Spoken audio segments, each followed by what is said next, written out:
Hi guys, it's Lisa from CODI and welcome to season 2 of the CODI Cast. Woo! I feel like I should have inbuilt some sound into here. But we're going to be talking about what is trending in the world of digital marketing.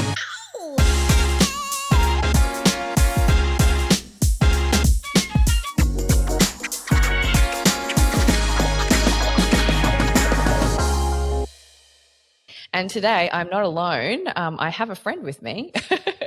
Welcome to the show, Goose. Thank you for having me. Thank you for saying we're friends. That's so nice.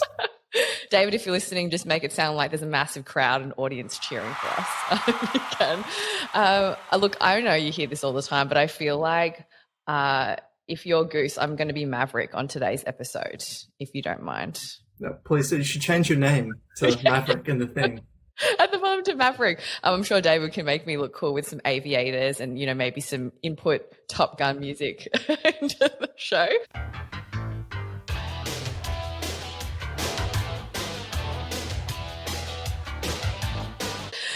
Look, can I just say, on a real side note, I think Tom Cruise is one of the most underrated actors of our generation. I personally, it's like, what bad movie has he done? Like, Exactly.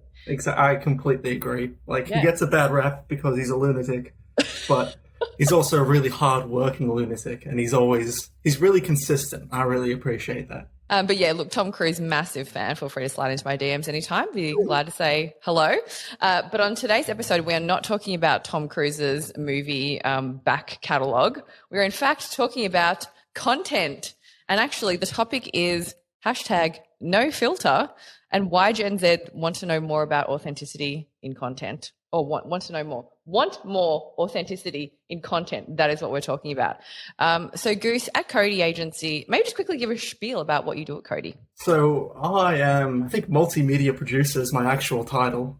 I should probably double check that at some point.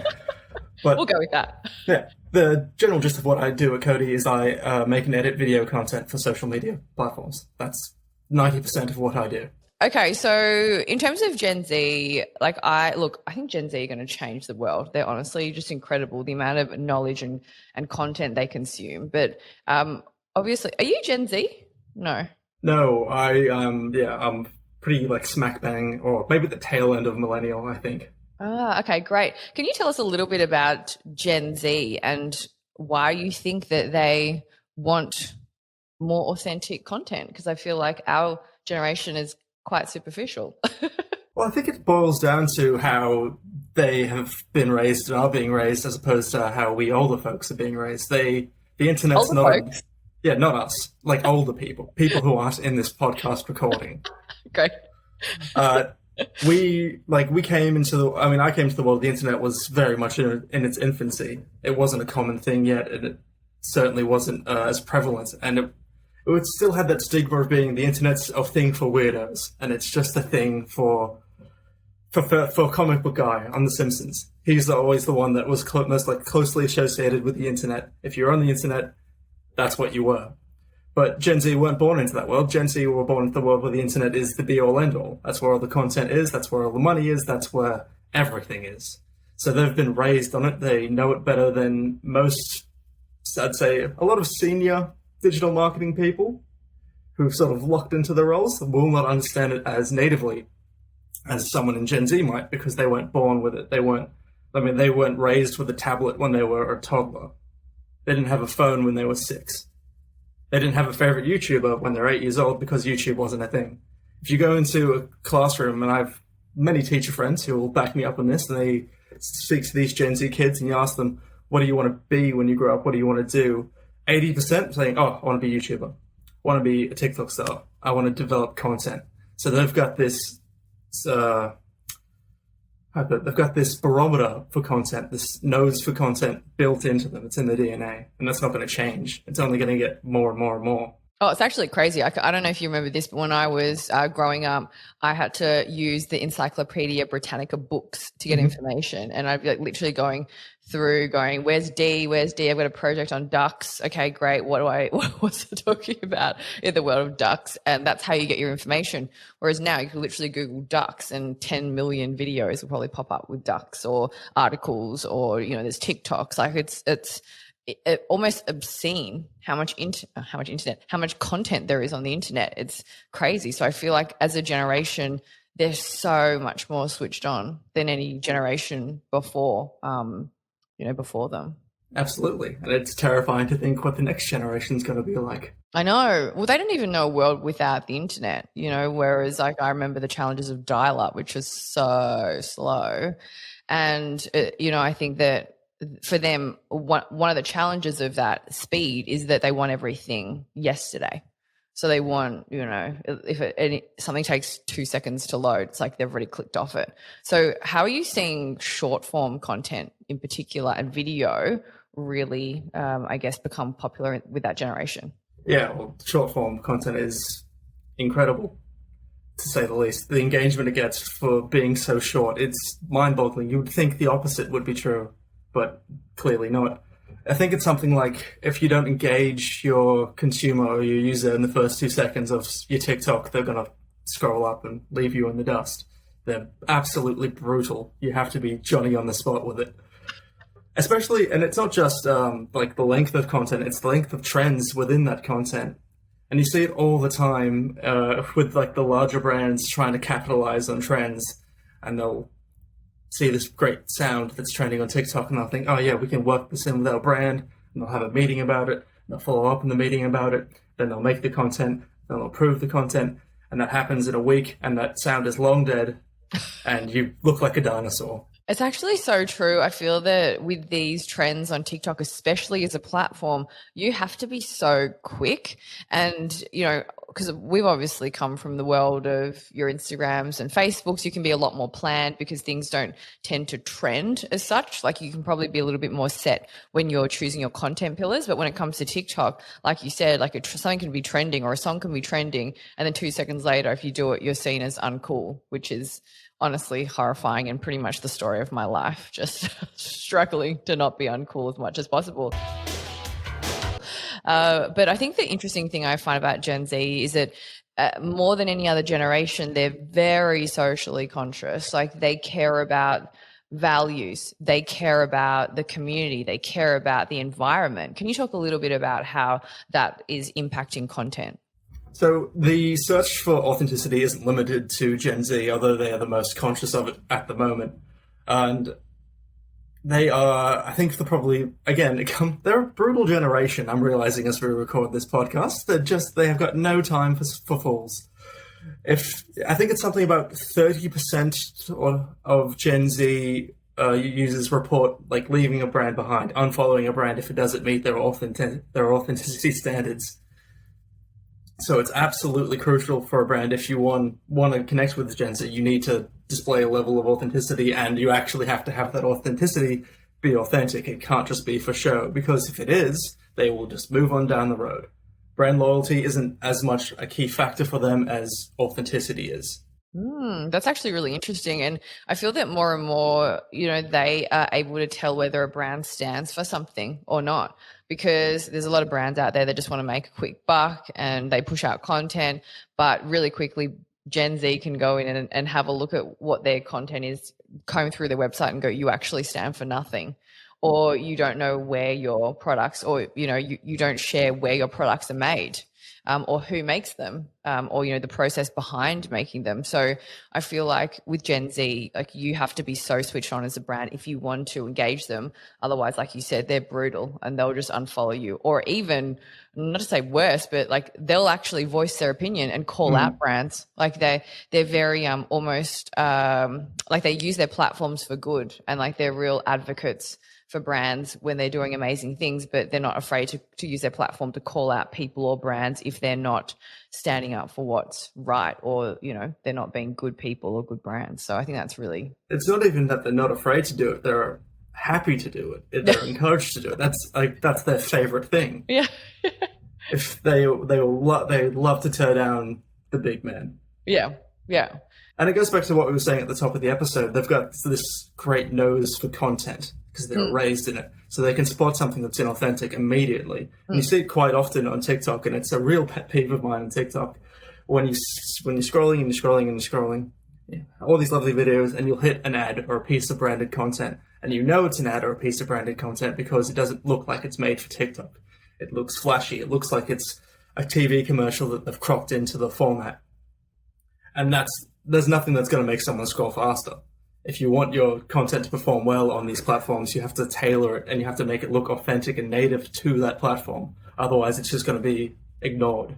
That's actually a fantastic point, because I think a lot of brands these days are utilizing the power of influencers to create content, which they can then use as ads because it looks like organic content as opposed to ad content. And I think that's something that's very specific to Gen Z in particular, because they don't want things that are filtered. They don't want things that are overly produced. Like, in fact, almost like the uglier it is or the rawer it is, the better for Gen Z, because it feels a lot more real. Whereas with millennials, I remember, I've been posting on Instagram pretty much since Instagram was created. I'm that old. But I'm so conscious of everything that goes out there. And I think, the background has to be neat, or the lighting has to be good, or, et cetera, et cetera. Whereas on TikTok, like, you can literally be in your PJs filming content and it can be terrible. The lighting can be average. And you see those videos get millions and millions of views. So I think, TikTok is really probably the home of Gen Z when it comes to social media platforms. And you can really see the dramatic difference between the content that's on TikTok and the content that's on Instagram. So obviously at CODI, like, we produce so much content and there's so much content going out online all the time. How do you make sure that whatever content that you're producing is native for the platform? Or say, for example, if you're doing influencers or, specifically targeting Gen Z, how would you make sure that the content is right and going to resonate with them? Provided you find yourself an influencer that has real traction, a good deal of authenticity behind them, and is knowledgeable about the product and the space they're in, and clearly knowledgeable, because no one wants to take advice from an actor, or someone that doesn't believe in the product, or someone that doesn't believably believe in the product. So that would be your first step if you're using influencers. And then if you're particular, well, it depends then what platform you're going to. If you're going to YouTube or Instagram, be a bit glossier with it, put that production value in, because that sort of stuff still does really well. That's what's still king of those platforms, and for good reason. But if you're going to something like TikTok or Reels, it feels counterintuitive, but don't feel the need to go all out with it. Just using the influencer, filming on their phone, that's all you need. That's authentic. That's simple. I know there's that great temptation to be like, we'll put all this work in. We'll have lights and we'll have mics and we'll have this tremendous setup. You don't need it. Authenticity, a clear message, something that targets your audience, that speaks to your audience, something that's coming from someone who's knowledgeable, or at least is presented to be knowledgeable, will work far more effectively than a big production. I think also making content relatable is really key when it comes to targeting Gen Z, because I know they've grown up with meme culture. I feel like I'm so far behind with memes. Like, people we talk about memes, like, what is that meme? Honestly, it's crazy. But, I think there've been whole accounts, like, Jerry, I don't know if you can say that, drop the F-bomb, beep that out if I can't, David, that have come up with, just literally sharing memes. And the one thing I love about Gen Z is I find they're so witty. Like, I'm constantly just laughing in the office because you guys will say something cool or say something really funny. I'm like, how do they think so? Like, they're just so quick and they're so smart. So can you talk a little bit about meme culture and I don't know, what's your favorite meme? Putting you on the spot here. God, what's my favorite meme? Oh, the first thing that came to my head is so silly. Oh no, what is it? It's not even that funny. It's a really old one as well. I mean, say really old. It's probably about 10 years old. It's the first thing that came to my head. I remember because it's my first favorite meme, and it's just the dumbest thing in the world. It's a simple image macro. Just a stock footage.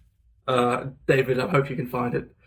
It's a stock footage picture of a businessman. And he's like on the phone and he's like really happy. He looks like this. David, use that for your search. And it says, haha, business. And as like a 17-year-old, I thought that was hysterical. Yeah, I just think that there's just so many good memes out there. And memes have come a long way, I'm realizing now. They've come a long way and then also like not come a long way, because I feel like they're still so lo-fi. That's another key part of them. You can't put too much effort into a meme. Otherwise, people ignore it. You see it all the time when elections roll around, politicians always try to. Politicians are, and if there are any politicians watching this, and I know there are several, don't let your social media team talk you into doing something like that. It's not good. Best case scenario is you get like an ironic level of appreciation, but that's not going to win you any votes. Just don't do it. Yeah, I think that's actually a good point. You can't chase a meme, or you can't force a meme to happen. It just happens organically, which really ties into the whole content vibe of Gen Z. One of my greatest fears in life is accidentally becoming a meme, but like not a good one. So just to wrap up, I wouldn't mind actually talking a little bit about cancel culture, because we touched on the fact that Gen Z aren't afraid to use their platforms as a soapbox, really, and say what they think. And it's funny because I feel like more than any other generation, they're happy to do that. And I do feel like that the things that they say are a lot more constructive, whereas I feel like with the millennial generation, that was really where trolling started. And you would just see so many negative messages, but it was not really constructive, so to speak. Whereas the things that Gen Z are actually saying, calling out big brands who are ripping off the designs of, say, smaller emerging designers, which I think is really important. So do you feel like cancel culture is fair, or do you feel like it can be really damaging? I've yet to see anyone be permanently taken down by cancel culture who hasn't deserved it.